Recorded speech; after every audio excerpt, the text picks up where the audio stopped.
아멘. 할렐루야. 오늘 하루도 주님의 은혜가 저와 여러분에게 함께 하시기를 주의 이름으로 축원합니다.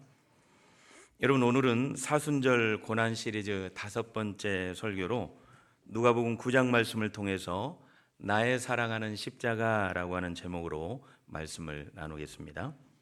여러분, 오늘은 우리 교회 창립 몇 주년이에요? 몇 주년이에요? 46살이 되었습니다. 46주년 기념 예배를 드리고 있습니다. 교회 창립주일을 맞아 말씀을 시작하면서 한번 돌아보고 또 생각해보고 싶은 분들이 바로 우리 교회를 세운 원로 목사님 부부와 또 개척에 동참했던 성도님들과 여러분, 지금도 우리 교회를 굳건하게 지키시는 초창기 성도님들이 아직도 많이 계세요. 여러분, 솔직히 교회를 다니려면 어떤 교회를 다니고 싶으세요?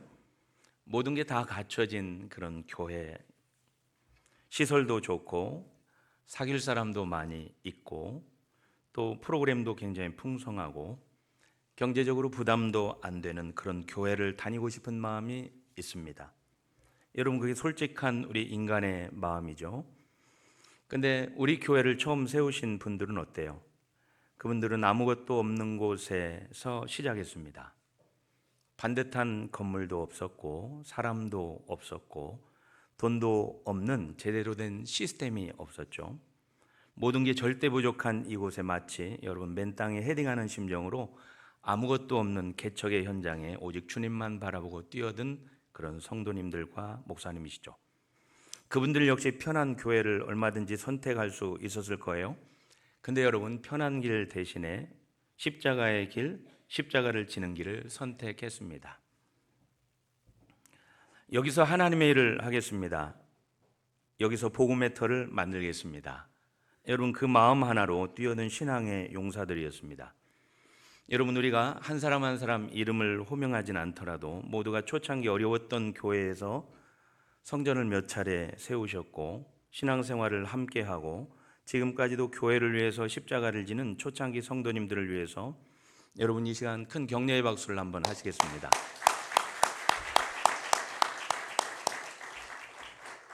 수고 많으셨습니다. 여러분, 그래요. 수많은 시간을, 아니 지금도 눈물로 기도하고 땀으로 섬기고 넉넉지 못한 삶에 또 헌금을 하고 자기 시간과 자기 편안함을 내려놓고 교회를 섬기셨습니다.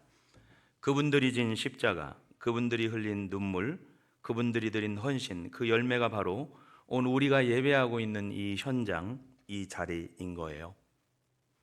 우리는 지금 누군가의 십자가 위에 앉아 있는 거예요. 누군가의 헌신 위에 예배를 드리고 있는 겁니다. 사랑하는 여러분, 오늘 개척자들이 본받은 분이 누구실까요? 그분이 바로 우리 구주 예수 그리스도이십니다. 예수님은 하늘의 영광을 버리시고 이 땅에 오셨어요. 왜 오셨나요? 죽으러 오신 겁니다. 처음부터 십자가를 지러 오신 거예요. 아니, 구유에 누우신 그 순간부터 골고다를 향해서 걸으신 거예요. 빌립보서 2장 말씀에 보면 사도 바울은 자기를 비워 종의 형체를 가지사 사람의 모양으로 나타나사 자기를 낮추시고 죽기까지 복종하셨으니 곧 십자가에 죽으십니다. 그래요. 예수님이 먼저 모든 것을 내려놓고 십자가를 지셨습니다. 먼저 죽으셨어요. 그리고 이제 우리에게 이렇게 명령하세요. 나처럼 해라. 아멘 좀 해주세요. 그렇게 하기가 싫으세요? 다시 한번, 나처럼 해라. 아니, 주님의 명령이세요. 아무든지 나를 따라오려거든 나처럼 해라. 아무든지. 여러분, 어떤 특정한 소수 대상이 아닙니다. 누구든지, 아무나. 나처럼 해라. 따라오려거든 자기를 부인하고 날마다 자기 십자가를 지고 나를 따르라. 누구나 선택사항입니다. 지는지 안 지는지는. 사랑하는 여러분, 내 십자가를 지라. 져야 된다. 그래야 따라가는 제자가 되는 거죠. 그래요, 여러분, 나의 사랑하는 십자가를 지르면 첫째, 자기를 부인해야 됩니다. 부인한다. 헬라어로 아파르네오마이라고 하는 이 단어는 완전히, 철저히, 그냥 살짝 부인하는 게 아니라 완전히 돌이킬 수 없을 정도로 부인하라고 하는 그런 뜻이에요. 여러분, 이 단어는 베드로가 예수님을 3번 부인하는 그 장면에서 쓰인 단어입니다. 나는 그 사람을 알지 못해요. 베드로가 그랬죠. 베드로가 예수님을 모른다고 부인했을 때 여러분, 예수님과의 완전히 관계를 끊어버린 거예요. 그래요. 베드로가 예수님에게 그랬던 것처럼 나의 옛 자아에게, 나의 옛 이기심에게 내 뜻대로 살겠다는 이 교만 덩어리, 그것을 향해서 나는 너를 모른다 철저히 선언하는 거예요. 여러분, 현대사회의 가장 큰 우상이 바로 자기 자신인데요, 세상은 끊임없이 우리에게 속삭입니다. 뭐라고 그래요? 네 마음이 이끄는 대로 해. 네가 세상의 중심인데 무슨 상관이야. 쏟아지는 매스컴과 책들은 뭐라 그래요? 한결같이 상처받은 나를 위해서만 살아가라고 하는 법들로, 이야기들로 가득합니다. 그러나 우리 예수님은 정반대로 오늘 너 자신을 부인하라고 말씀하세요. 아멘 해주세요. 여러분, 자기를 부인한다는 건 뭐예요? 자기를 학대하라거나 낮은 자존감으로 내 자신을 완전히 깎아내리라고 하는 그런 말이 아니죠. 자기를 부인한다는 말은 내 삶의 운전대에서 내가 내려오라는 겁니다. 내 인생의 왕자에서 여러분 이제 내려와서 그 자리에서 우리 예수님을 앉혀드리라는 거예요. 그런 말씀이에요. 나의 뜻, 내 계획, 내 야망, 내 자존심, 예수님의 뜻과 충돌될 때가 있죠. 기꺼이 주님 제 뜻대로 마시고 주님의 뜻대로 하세요라고 고백하는 항복을 선언하는 것, 자기 부인입니다. 아침에 출근을 했어요. 회사에 가니까 동료들이 나에 대해서 막 험담을 하고 난리 법석을 떠는 거예요. 속이 부글부글 끓어올라가지고 내가 한번 봐줄 거야, 내가 한마디 할 거야, 이런 생각이 막 속에서 올라오는 거예요. 그때 자기를 부인한다는 건 뭐예요? 그 분노의 왕자에서 내려오는 거예요. 보복하려고 하는 마음, 주님 제 안에 보복하려고 하는 마음, 근데 제 감정이 아니라 주님의 말씀을 따르겠습니다, 선택하는 겁니다. 자기 부인입니다. 주일 아침에 눈을 떴어요. 너무 피곤해요. 오늘은 쉬어. 다음 주 맨날 돌아오는 주일 또 갈게 뭐야, 오늘은 쉬어. 이런 생각이 올라옵니다. 그때 자기 부인을 한다는 건 뭐예요? 내 편안함의 보좌에서 내려와 하나님을 예배하는 것, 우선순위에 놓는 것, 그것을 우선순위에 놓고 그리고 예배의 자리로 향하는 것, 자기 부인입니다. 여러분, 독일 신학자 보네퍼는 나를 따르라 해서 값싼 은혜는 교회의 치명적인 적이다, 값비싼 은혜는 예수 그리스도에게 복종하라고 부르는 은혜입니다, 그렇게 말해요. 여러분, 자기 부인 없는 신앙, 값싼 은혜에 머무는 신앙입니다. 겟세마네 동산에서 우리 예수님도 인간의 몸을 입으셨기에 십자가가 두려웠죠. 그래서 뭐라 기도하셔요? 나의 원대로 마시고 아버지의 원대로 하시옵소서. 주님께 모든 것을 맡기고 기도합니다. 여러분, 우리 예수님의 자기 부인입니다. 자기 부인은 고통이 없는 게 아니라 고통 속에서 하나님의 뜻을 선택하는 것, 자기 부인입니다. 사도 바울은 갈라디아서 2장 20절에 내가 그리스도와 함께 못 박혔나니, 누가? 내가. 그런즉 이제 내가 사는 것이 아니오, 누가? 오직 내 안에 그리스도께서 사신 것이라. 바울은 단호하게 자기 보좌에서 내려와 그 자리를 그리스도께 모셨습니다. 그리고 사도 바울의 그게 자기 부인입니다. 여러분, 자기를 부인한다는 건 내가 그 보좌에서 내려오는 거예요. 그리고 우리 예수님을 그 자리에 모시는 것, 자기 부인은 자기 파괴가 아니라 주님께로 내 자리를 내어드리는 왕좌의 교체라고 할 수 있습니다. 오늘 그런 은혜가 저와 여러분에게 있게 되기를 주의 이름으로 축원합니다. 여러분, 그래요, 나의 사랑하는 십자가를 지르면 둘째, 날마다 자기 십자가를 지라고 합니다. 날마다 자기 십자가를 져라. 오늘 십자가는 매우 아름답습니다. 여기 오늘 정면에 보이는 오른쪽, 여러분 볼 때 오른쪽의 십자가는 오크 나무로 만든 십자가예요. 너무 멋지죠? 제대로 좀 보세요. 오크로 지은 거예요. 오크. 이 바닥은 단풍이 나무죠. 오크로. 아름답죠. 교회 꼭대기에서 빛나고 있는 십자가도 멋있죠. 여러분, 목걸이에 예쁘게 걸고 다니는 그 목걸이 십자가도 아름답죠. 우리가 찬양을 부를 때마다 찬양 가사에서, 기도에서 흘러나오는, 은혜롭게 나오는 멋진 십자가. 근데 여러분, 예수님 시대의 십자가는 전혀 아름다운 물건이 아니었습니다. 헬라어로 십자가 스타우로스는 로마 제국이 가장 극악한 범죄자, 반역자, 노예에게만 사용한 가장 잔인하고 치욕적인 처형 도구였어요. 그래서 로마 정치가 키케로는 십자가라는 말 자체가 로마 시민의 몸에서, 눈에서, 귀에서, 생각에서 멀리 떨어져 있어야 된다고 말할 정도로 입에 올리기조차 수치스러운 단어였습니다. 그 무거운 나무를 등에 쥐고 피를 흘리고 거리에 구경꾼들이 조롱하고 침을 뱉고 자기가 죽을 곳을 향해서 한 걸음씩 한 걸음씩 걸어가고 있는 거예요. 온몸에 피가 흐르고 숨도 제대로 쉴 수 없어 천천히 질식해서 죽어가는 처형이 십자가이죠. 공개된 장소에서 모두가 다 보고 있는데 벌거벗은 채로 여러분, 이보다 더 끔찍하고 수치스러운 죽음이 어디 있을까요? 십자가를 지고 걸어가는 사람은 뭐예요? 모든 사람이 보면 다 아는 거예요. 야, 저 사람 죽으러 가는 거야. 가능성이 전혀 없는 죽음, 돌아올 수 없는 길, 희망이 없는 것처럼 보이는 길. 근데 여러분, 우리 예수님이 사람들을 둘러보시면서 오늘 무리들에게 나를 따라오라면 뭐예요? 자기 십자가를 져라 말씀하세요. 여러분, 오늘 예수님이 나를 따라오려면 자기 십자가를 져라. 이건 오늘날로 치면 매일마다 전기가 통하는 공문 전기 의자를 메고 고문 받으면서 고통 속에서 나를 따르라. 그런 명령입니다. 그러니까 그 당시 듣고 있던 많은 사람들, 제자들에게 얼마나 큰 충격이에요. 다시는 지고 싶지 않은 그 십자가를 왜 내가 져요? 제자들에게 충격이죠. 그들에게 아마 이 명령은 가장 불편하고 힘든 초대였고, 여러분 그렇게 할 수 없었을 거예요. 아니, 하고 싶지도 않죠. 근데 우리 예수님은 그냥 십자가를 지라가 아니고 여러분 반드시 자기가 져야 할 십자가가 있다는 겁니다. 여러분은 어떠세요? 그 십자가 뭐라고 생각하세요? 그냥 죄짓고 고난받는 그 고통의 십자가? 아니, 십자가가 아닙니다. 우리 한 사람 한 사람에게 허락하신 저와 여러분만이 져야 될 고유한 무게의 십자가가 있다는 뜻이에요. 하나님은 여러분 영혼을 정금으로 만들기 위해서 여러분이 져야 할 자기 십자가의 무게를 정확히 알고 계세요. 남의 십자가가 아니죠. 어떤 분은 질병의 십자가를 지고 계세요. 마치 사도 바울처럼 오래된 병으로, 낫지 않는 병을 안고 살아가시는 분들. 어떤 분은 가정의 십자가로, 직장의 십자가로, 결코 다른 사람이 대신 져줄 수 없는 하나님이 우리 자신에게만 맡겨주신 그 십자가, 나의 사랑하는 십자가. 때로는 그 십자가의 향기가 우리에게서, 우리의 삶에서 나올 때 모든 구경꾼들이 조롱할 수가 있고, 때로는 피 흘리고 또 다른 사람들이 침을 뱉을 수도 있을 거예요. 나의 십자가의 자리가, 때로는 숨도 못 쉬는 그런 십자가의 현장, 죽을 곳을 뻔히 알면서도 걸어가는 바보 멍청이처럼 그런 십자가의 길, 나의 십자가를 지고 그 자리에 서야 됩니다.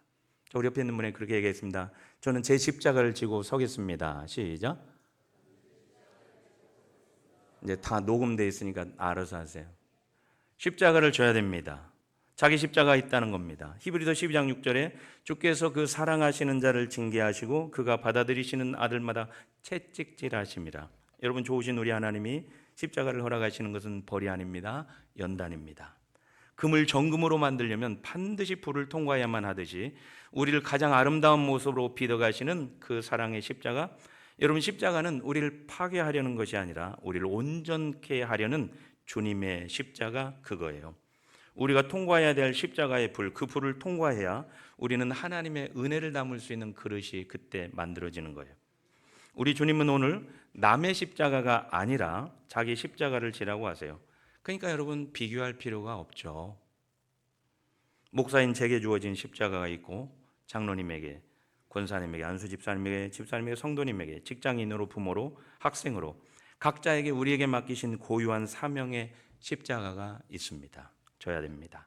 여러분, 근데 더 나아가 우리 주님은 이 십자가를 날마다 지라고 명령하세요. 여러분, 이 날마다라고 하는 단어는 사실 누가복음에만 나오는 단어예요.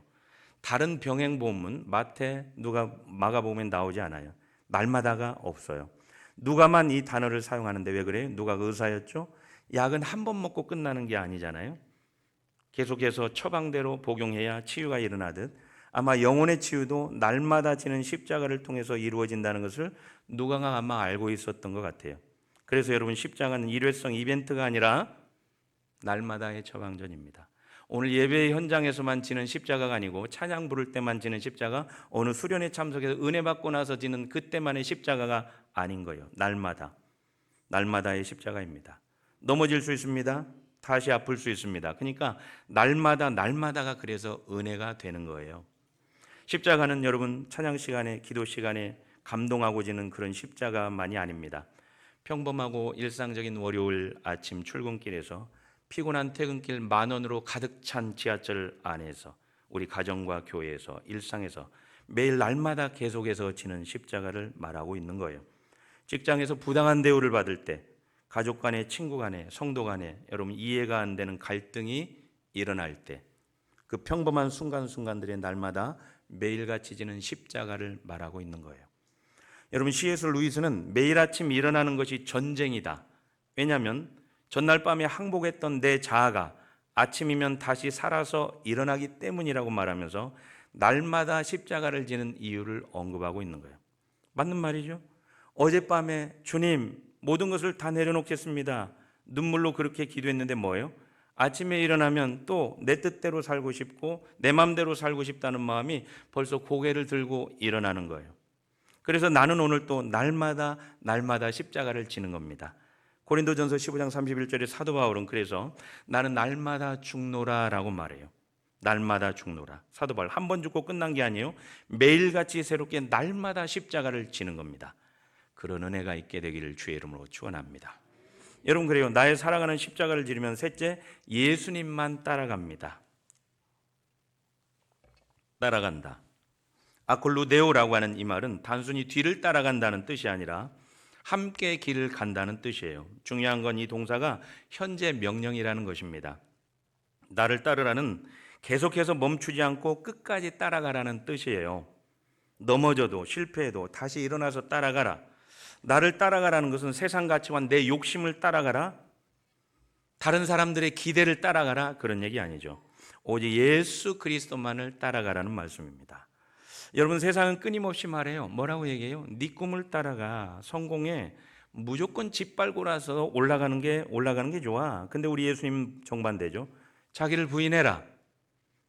자기 십자가를 져라. 왜 이렇게 아멘을 안 하시는지 모르겠어요. 여러분 설교는 듣고 있는 거예요? 할렐루야. 임직직 금방 할 거예요. 할렐루야. 자기 십자가를 지라. 예수님 정반대요. 세상 사람들은 네 꿈대로 쫓아가. 무조건 고. 아니, 내가 갔던 십자가 길로, 그리고 내 발자국을 따라서 나를 따라오라고 말씀하세요. 여러분, 따른다는 것은 신뢰의 문제죠. 우리가 누군가를 따라가려면 그 사람을 신뢰해야 됩니다. 길을 모르는 산에서 안내인을 따라갈 때 우리는 그 안내인이 길을 안다고 믿기 때문에 따라가는 거예요. 좋으신 우리 하나님을 따른다는 것은 주님, 제가 지금 이 길이 어디로 가는지 모르지만 주님이 가시는 곳이라면 믿고 따르겠습니다라고 하는 전적 신뢰를 이야기하고 있는 거예요. 따라가라. 현재 진행형은 하나님이 먼저 우리의 실패를 이미 계산해 넣으셨다는 것 같아요. 완벽하게 한 번에 따르는 것이 아니라 넘어져도 다시 일어나서 따르라. 여러분, 이게 얼마나 큰 은혜예요. 우리 예수님은 우리가 넘어질 걸 미리 아셨어요. 실패할 걸 미리 아셨어요. 그래서 따르라고 하시는 거예요. 넘어지는 게 끝이 아니고 넘어져도 다시 따라가야 되는 겁니다. 여러분, 잠언 24장 16절 대저 의인은 7번 넘어질지라도 다시 일어나려니와 7번이면 충분히 포기할 숫자죠. 근데 의인의 특징은 뭐예요? 넘어지지 않는 것이 아니라 다시 일어나서 예수님을 따라가는 삶입니다. 중요한 것은 완벽한 발걸음이 아니라 포기하지 않는 발걸음, 저와 여러분에게 있게 되기를 주의 이름으로 축원합니다. 아니, 왜 그렇게 따라가야 돼요? 누구든지 24절에 보면 누구든지 제 목숨을 구원하고자 하면 잃을 것이요 누구든지 나를 위하여 제 목숨을 잃으면 구원하리라. 요한복음 12장 24절 한 알의 밀이 땅에 떨어져 죽지 아니하면 한 알 그대로 있고 죽으면 많은 열매를 맺느니라. 여러분, 씨앗이 땅에 묻혀 껍질이 갈라져야 생명이 나오듯이 내가 죽어야, 내 옛 자아가 죽어야 예수님이 생명이 나를 통해 살아납니다. 여러분, 밀알은 어둠 속에서, 차가운 흙 속에서 껍질이 갈라지는 고통이 있지만 그 고통 가운데 한 생명이 움트는 것을 우리가 알기 때문에 그런 거예요. 사랑하는 여러분, 그래요? 시몬 베드로는 예수님을 3번 부인했습니다. 자기를 부인해야 되는데 수제자가 예수님을 부인했어요. 얼마나 창피해요. 완전히 반대인 거죠. 그때 부활하신 우리 예수님이 실패한 베드로를 다시 부르세요. 시몬아, 네가 나를 사랑하느냐? 3번을 물으시고, 네 예수님, 제가 사랑합니다. 사랑합니다. 주님이 아십니다. 내 양을 먹이라. 사랑하는 여러분, 수제자 베드로는 결국 거꾸로 십자가를 달려 순교했습니다. 수제자이면서도 예수님을 부인했던 가장 큰 부끄러운 배신의 사람, 실패한 사람 베드로가 여러분, 예수님을 따라서 거꾸로 매달린 자기 십자가를 지고 주님을 따라갔어요. 사랑하는 여러분, 우리 교회를 세우신 개척자들도 편한 길을 내려놓고 좋으신 우리 예수님을 따라서 십자가의 길을 걸어갔습니다. 46년 전 이 교회를 세운 분들이 뿌린 씨앗, 그 밀알이 땅에 떨어져 죽었기에 오늘 우리가 그 열매의 자리에 앉아 있을 수 있는 거예요. 그리고 여러분, 이제 그 십자가가 우리에게 넘어왔어요. 오늘 우리의 결단이 필요합니다. 오늘 나는 나 자신을 부인하겠습니다. 나의 사랑하는 십자가를 달게 지겠습니다. 날마다 지겠습니다. 오늘 넘어졌지만 다시 일어나서 주님을 따르겠습니다. 사랑하는 여러분, 십자가는 끝이 아닙니다. 부활이 있습니다. 나의 사랑하는 나의 십자가, 반드시 우리 주님이 나에게 주시는 나의 십자가를 져야 됩니다. 예외가 없습니다. 그 안에 부활 생명이 숨쉬고 있습니다. 잘하였도다 착하고 충성된 종아, 말씀하시는 주님의 음성을 듣는 날이 반드시 우리 앞에 오게 되기를 주의 이름으로 축원합니다. 하나님 감사합니다. 오늘 우리가 짊어져야 될 십자가를, 자기를 부인하고 자기 십자가를 날마다 지고 오직 한 분 우리 주님만 따라가게 해 주시옵소서. 예수님의 이름으로 기도드립니다. 아멘.